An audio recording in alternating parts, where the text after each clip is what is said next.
Welcome to UofL Today with Mark Hebert on 93.9 The Ville. This is the show, as many of you know, that's about all the stuff going on at the University of Louisville, all the good stuff going on at the University of Louisville, the research, the great students, programming, and all the things that you want to know about at U of L. So what do we got on the show today?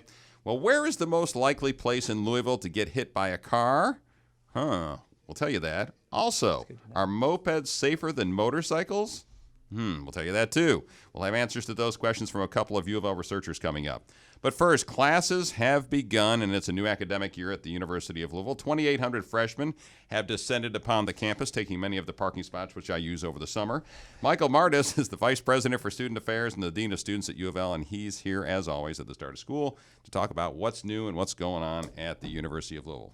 Michael, good to see you. Mark, it's good to see you. Thanks for having me in here. You know, what's new is just having the 2,800 new students and all the students back. So it's exciting. We have classes during the summer, of course, but you don't have the same volume of students. So I think it's exciting for everybody, and everybody gets kind of re-energized when all the students come back on campus. It's good to see them, except they take all the parking spots, but that's part of the deal. We're here for the here, right? I think it's good if they're taking your spot. That's right. And that's better serving a student. I think we're okay with that. That's a good thing. I think we're all right with that. 2,800 in this freshman class. That's a pretty big class, isn't it? It's a large class. It's larger than last year's class, and that's intentional. We wanted to grow the freshman class a little bit, and we've been recruiting in some areas outside the state that we haven't traditionally recruited in. So that's part of that growth as well. And the out-of-state numbers are big too. Yeah, it's our largest out-of-state percentage, having over 20% of our freshman class coming in from out of state. Areas like Chicago, Cincinnati have been big areas that we've seen a lot more students that are coming to the university. That's exciting. So they bring a diversity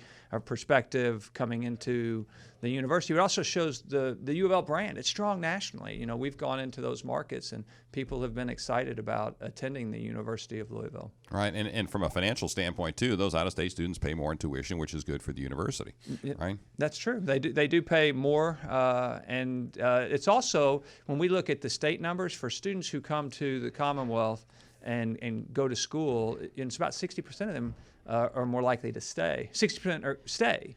And reside and can live. And so one of those things, we had Mayor Fisher at our kickoff Welcome Week service project, but one of the things is if we're recruiting these students from out of state and they're getting good jobs and experiences, they could be the ones creating the new businesses and doing it here in Louisville, and maybe not in some of these other areas that they're from. So that's positive for not just the university, but for the city and the Commonwealth. Yeah, I'm working on a program on a committee with GLI where they're out talking about these 10,000 jobs that are wide open in the city of Louisville and trying to recruit folks, professionals from other cities to come here. And they're right on line with what you just said, that if we can get students to come here from Chicago and Philadelphia and Cincinnati and all these other places to fill those, to come to school here, they're going to fill those jobs that we got in Louisville, and they'll be professionals. They'll have a college degree. Right. So it gives us a better chance to be able to retain them and have them be in Louisville. They'll get a chance to experience Louisville for 4 years. It's a great community environment to live, to learn, to work. So we're excited. And the ACT scores of these incoming freshmen.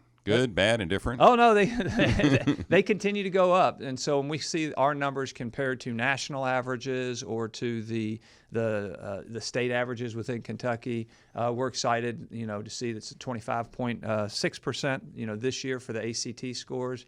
And so we're bringing in a really strong, academically well-prepared class. Many of them have already completed a lot of college credit hours, so they're coming in with those experiences. And it's interesting because I'm seeing more and more this generation of students coming in. They also want to be able to have some flexibility in what they major in, or they may get double majors. So when they come in with that many credit hours already, that gives them more flexibility, saying, okay, I'm going to pick up 2 majors and maybe a minor, and then they can think, well, that gives me some opportunities to do different things as I go on throughout my career. And one thing I mentioned to some folks the other day that I thought was a really impressive number, we didn't highlight it as much in the news release we put out about the freshman class, but I thought it was a big number, is 16% of the incoming freshmen are first-generation college students. That's 1 out of every 6 students. They're the first in their family to go to college. That's awesome. It's awesome, and here's education is, the equalizer. It allows for, a mobility and allows us to be able to close, some of the gaps that we see from socioeconomic perspectives. If we can get students that are coming in who've not had their parents or their grandparents who've been able to go to college and be able to come here and attend and successfully graduate. And that's providing great opportunities. We know that people who graduate from college have better health in terms of their longevity. If we look at really just from an earning perspective, it's about $1.2 million more that a college graduate earns. So the ability to impact not only that individual person, but generations, to have a generational impact and maybe change the trajectory of their family is an awesome ability to be able to provide. And that's a big deal for the University of Louisville. And that's one of our trademarks, I think, is getting these kids that have never been to, or their parents have never been to college, and here they are, showing up on our doorstep. And the part of that is getting them through. And so we have a new Student Success Center. Yes. Tell us about that. Well, that's in our new academic building. So that's a building that we just opened last week, and it was funding that was provided from the state, and we needed more of that classroom space. And so it's exciting. In that building is the Student Success Center, and the Student Success Center is bringing together our tutoring services. It's bringing together advisors that are helping students that are undecided, and they're still exploratory. So they're exploring what they want to do, which could be a good place to be. It's okay to come in with an undecided major and be able to explore that, but we want to help them be intentional about making a decision and being on a pathway to graduation, and also identifying students that aren't, progressing in the way that they should, or that we know would be more likely that they would actually graduate. So the Student Success Center is helping and going out and connecting and contact with new students and saying, okay, we've seen that you're struggling in this area. Let's get you into supplemental tutoring, or how can we assist you? And so that is going to be positive, that the students know, hey, there is somebody who's actually looking at this, even maybe sometimes before the student realizes, oh, maybe I'm in trouble. Maybe I'm not going to be on a path to be successful, because we can use data to kind of inform when we see these trigger points. And that's a point of emphasis now for the University of Louisville, an increasing awareness of these students that are perhaps struggling or at the tipping point of perhaps dropping out, and trying to grab them before they do, isn't it? And that we're pouring some money into it too, I think. Well, absolutely, and we have data that we're being able to pull out and look where are the problem areas that students, typically, if we could see that this student doesn't pass this class or doesn't do well in this area, that's them more likely that they won't continue on and graduate. And faculty are going to be able to flag or identify if a student isn't performing well in a class. And then again, Student Success Center or advisors, people will be able to follow up with that student and try and intervene early, an earlier intervention for them, other than them getting all the way to the end of the semester or the end of their first year and not being really on a pathway to graduate. Well, let's talk a little bit about this brand new academic building, where the floor on the steps in the entryway is from Crawford Gym. It's wonderful. Is that cool? Yes, I was a student here. I played in Crawford Gym. Crawford Gym, we used to cram so much into Crawford Gym. You had the PE classes, you had the education classes, you had the athletic teams, the national championship teams had practiced there, the women's teams, and then late at night you'd have the intramural sports. So that building was so used by so many Cardinals in the past. So it is really neat to walk into that new state-of-the-art academic building and to know that wood that's on those front steps and in some of those places where students congregate and sit comes from Crawford Gym, because it's sitting on that same site. Yeah, and Brad Knoop went over there the other day and shot some video just in the lobby area there, and there were kids just hanging out, sitting on the steps on the wood from Crawford Gym. Yeah, it's a great space, because you have the main steps, people coming down, but there's these areas that are designed for them to sit, and they're doing that and relaxing in that space. See, they could be sitting on a board that Daryl Griffith played on. That's right, probably. He probably dribbled on every inch of that on that wood in his practicing, getting better. So. But the other thing that's cool about that building, when you walk into what are deemed classroom spaces, they don't look like classrooms. It's a new way of teaching, isn't it? It's really exciting, and it was designed to be innovative with how our students learn now, and to be able to work in groups, and for students to use their technology. So I was over there on the first day looking at the classrooms, and they're in pods, and the students are sitting at a table with 5-6 people at a table, and they can work in that group and look on the screen and work on a project on the screen. And a student could take something from one of their electronic devices and then put that on their screen, and they could work on it in a group. And then if they wanted to take that to the larger class, so then there's other pods in the room that are doing, so it's a really interactive. It's not a come in, sit down, somebody lecture at you, and then you leave. It's this place where you can really work on your project, learn, have some critical thinking, work with your group, but then have the instructor there to be able to say, okay, well, we got a problem in this group, or this is where we are, and this is what we came up with, and share that with the larger group, and then allow that to have conversation with everybody. So it's exciting. What's neat about it is you would think, the students are really excited, but I talked to some faculty, and they're excited, and they're posting on their social media. I'm teaching in the new academic building, and they're excited about it as well. So. Yeah, it's a big deal for the University of Louisville. Not just that, but the expansion of the SAC, the Student Activity Center, Yes. is going to be a boon for students as well. Plus, you got the expansion of the football stadium. It's just a different experience for the student who walks on campus at the University of Louisville these days, as opposed to when you were in school, isn't it? Yeah, back in the Stone Age, back in right? the Neanderthal age, yes. We have those conversations with alumni all the time who knew U of L, 30 years ago. And to be able to see the transformation, even in the last 15 years, where we really are much more of a residential campus. 73% of our freshmen live on campus.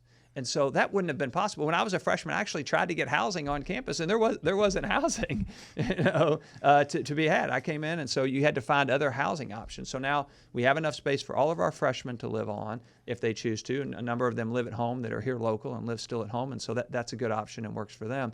But what it's caused is so many more students in this community. So, we're here in Cardinaltown, and you have the retail component, so that's good. But we have all this residential area around us, and what happens is the students are now here on campus. And so over the last 10 years, we've gone from, a couple hundred student organizations to over 250, right. Over 450.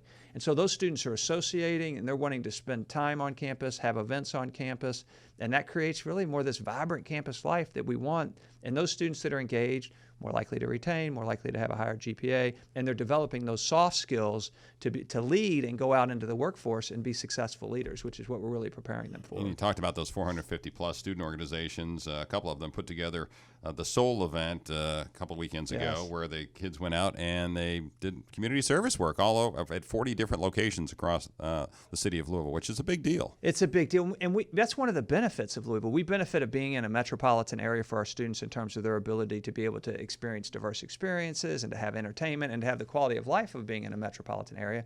But they get the internships, the co-ops, and the job opportunities working. We have our job fair today, where there's over 60 employers who are looking to hire students on campus and off campus, so they benefit from that opportunity.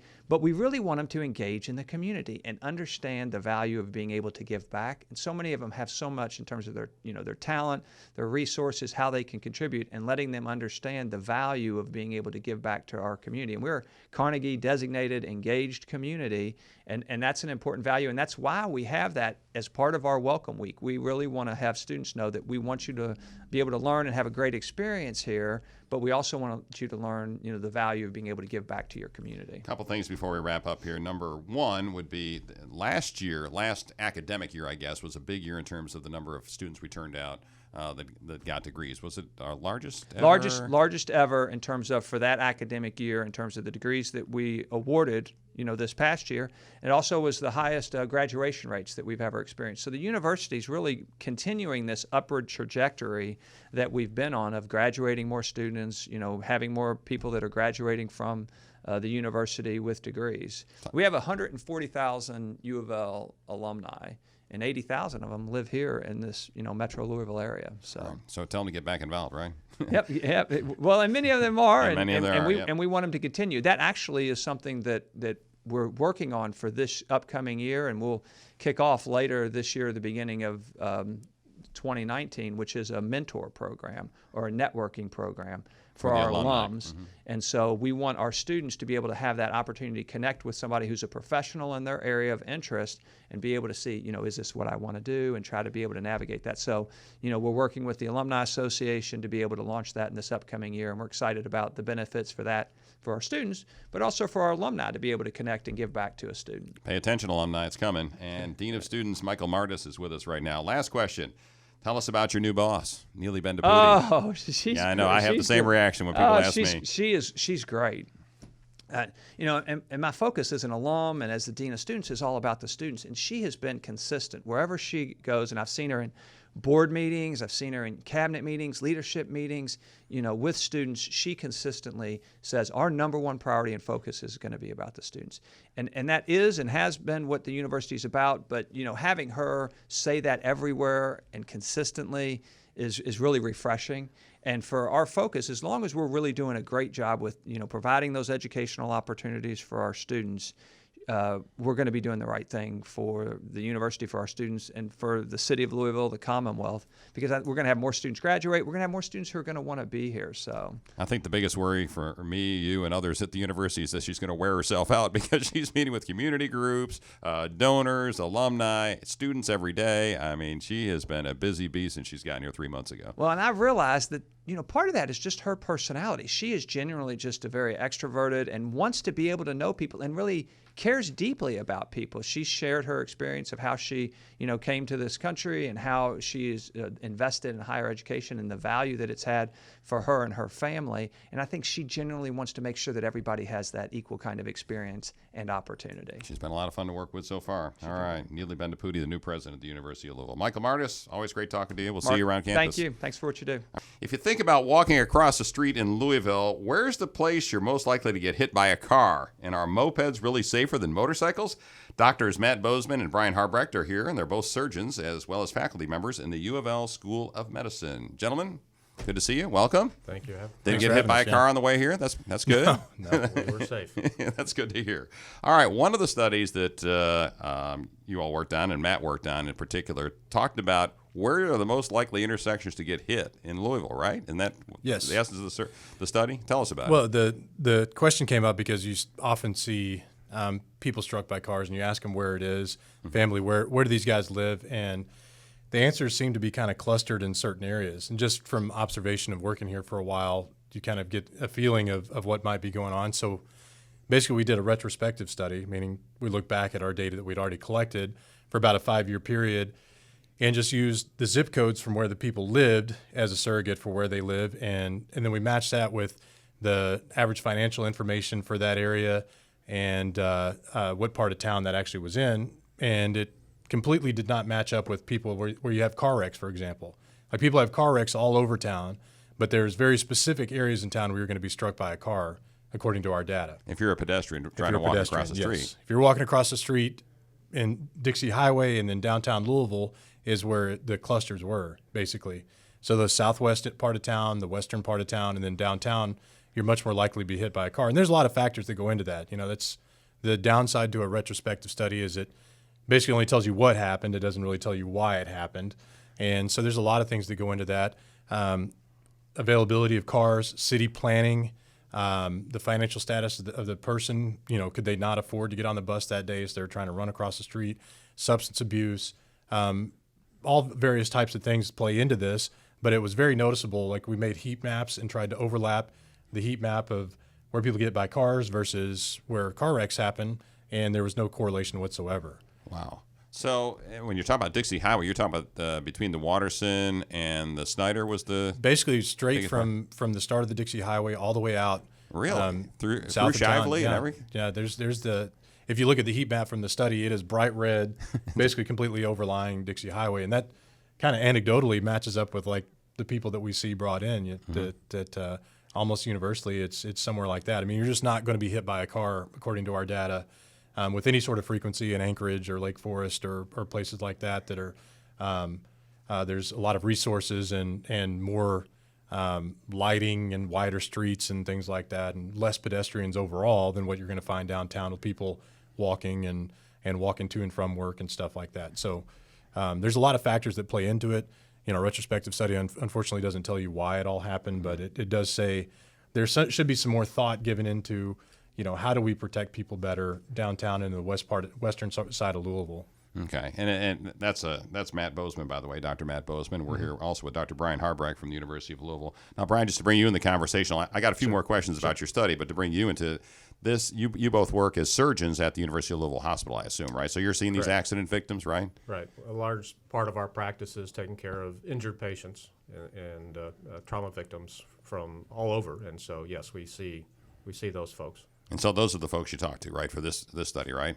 Those are the the patients who stimulated the idea and the concept of trying to identify whether places were more likely to be areas where people were victimized. We're getting hit, yeah. And did you use the geographers at all from the University of Louisville? Those guys are always looking at numbers and places. Actually, that kind of figure out the map. stimulated some discussion about working more with the School of Public Health and to see if there's more data that we can glean from this. Because part of it, the city puts out a report every year of this is how many X, Y, and Z happen. What's the average income? What's this, that, and the other?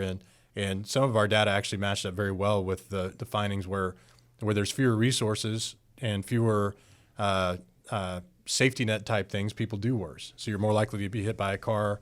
You're more likely to have a substance abuse problem. You're more likely to be low income, all these different things. Kind of the same map you could probably generate for a lot of these different problems. And it's just one more key that maybe some more thought should be put into these types of areas, how to keep people safe, especially from an injured standpoint, Right. which is what in a public Dr. health Harbrecht and I perspective. do. Yes. And Matt, when you're talking about Dixie Highway, it's 6 lanes across there for most of the way down. Shelbyville Road, much the same. Hurstbourne Lane, much the same. So why aren't people getting hit there? Or did you find any evidence that there were pockets perhaps on Hurstbourne Lane or Shelbyville Road or Brownsboro Road or those places? Well, they are getting hit there. I mean, they're just not as much. just not as frequently. There have been Right. some fairly high-profile injuries within the last month or so in St. Matthews and Preston Highway and places like that where people have been very badly hurt and have actually stimulated some discussions about enforcing jaywalking rules and things like that. So it's the magnitude and the frequency, which is highlighted by Matt's study, not that you're not at risk for that in other places in the city. And that's true. Did I just read something that the St. Matthews police are going to start cracking down on jaywalkers Yes, walking it across actually was Shelbyville Road? in the news not too long ago, and I think if you added other forms of transportation, so like bicycle accidents and things like that, they're much more likely to happen in places like River Road and along Hurstbourne and things like that, where there's different choices and modes of transportation happen there. But I think part of it too is the traffic patterns are much heavier on Shelbyville Road. You're probably less likely to try to chance crossing Shelbyville Road than you would be Dixie Highway, where you might not see cars coming and things like that as frequently. So like I said, the retrospective nature of it limits a little bit for us to extrapolate a lot of like why it happened. But yes, there are some good resources in the main campus with statisticians and the School of Public Health that we'd love to work with to try to tell a more complete story about why these types of things happen. Well, Dixie Highway has that old moniker for years and years and years. It was called Dixie Highway, which those folks that live down there are trying to get rid of, but it takes on a new connotation here. It used to refer to that there were these terrible accidents between what is now the Snyder Expressway and Fort Knox. But now you're talking about pedestrians getting hit a lot walking across the street. Yes. So, and downtown, are there any little pockets of places, like certain intersections or any place where that stood out? We did it by zip code, so it's a little less granular than like a single city block. But yes, the area downtown around Whiskey Row, and then some places on Bardstown Road, we just had The bars? Yeah, the bars, Lexington Road, things like that. They're closer to downtown. People are more likely to be injured there.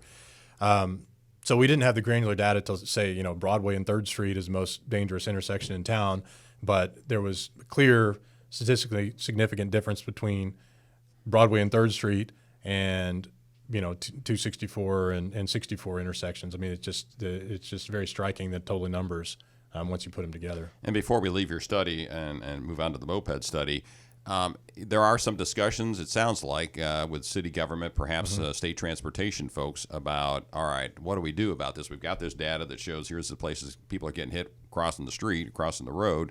What do we do about it? Do we need to put up more stop signs? I don't know, walking, the signs that tell you to walk or not walk, those kinds of things? Those are all good ideas and ideas that should be discussed. And part of the mission of U of L, and especially the Department of Surgery and the U of L Hospital, is outreach.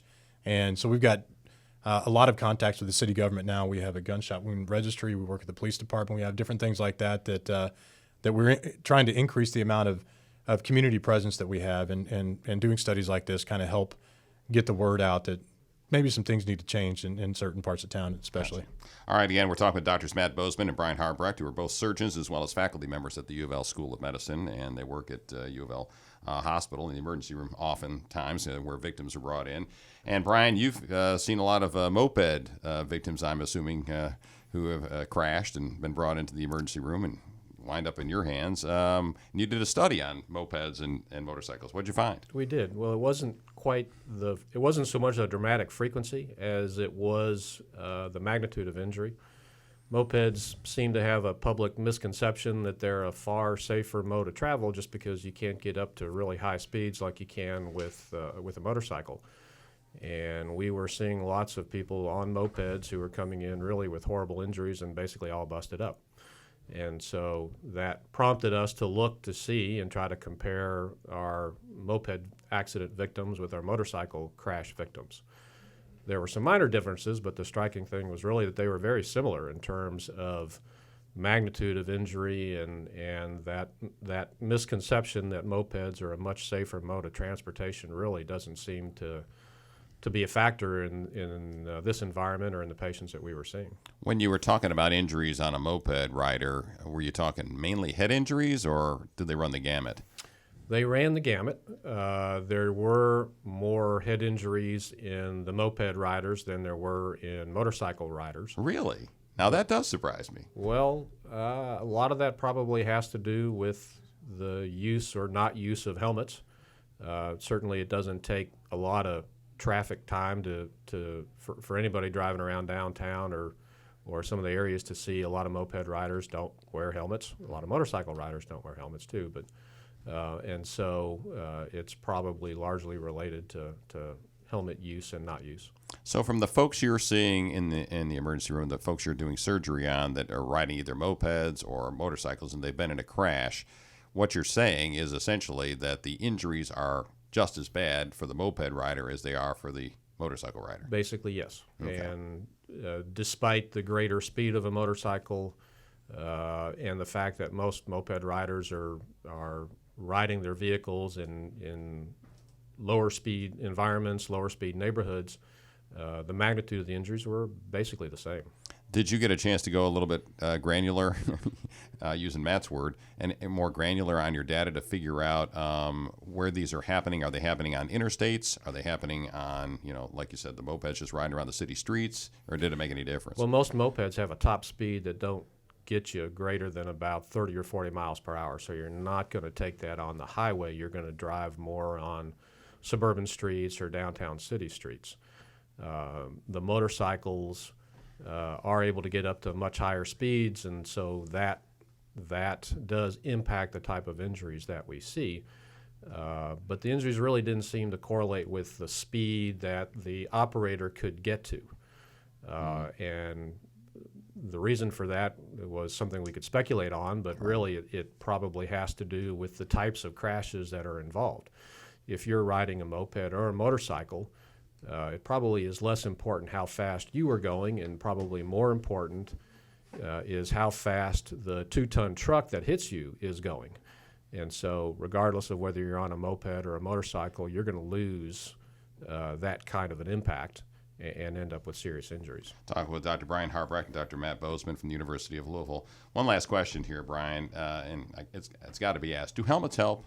Absolutely. Do helmets prevent injuries, head injuries for motorcycle and riders and for moped riders when they wipe out? Absolutely. They don't necessarily eliminate all injuries, but they take serious injuries and make them far less serious, and take less serious injuries and make them basically non-existent. Helmets are very important. And of course, I suspect you two were among those of the surgeons and the physicians that wanted a helmet law in Kentucky that got, I think, repealed 10, 12 years ago, something like that. It's been a while. Mm-hmm. And are the injuries still piling up in the emergency rooms from folks who are going out and riding mopeds and motorcycles at the same rate, or are they getting greater since we no longer have a helmet law? Or do you know? We've not really looked at that in Kentucky. Anytime anybody has looked at either a before and after for the application of a helmet law or the repeal of a helmet law, the significant head injuries always increase when there is no helmet law. Doctors Matt Bozeman, Brian Harbrecht, appreciate you being on the show. Good research. Thank you. Thank Good you for having stuff. us. All right. Thanks for listening to UofL Today with Mark Hebert, and go Cards.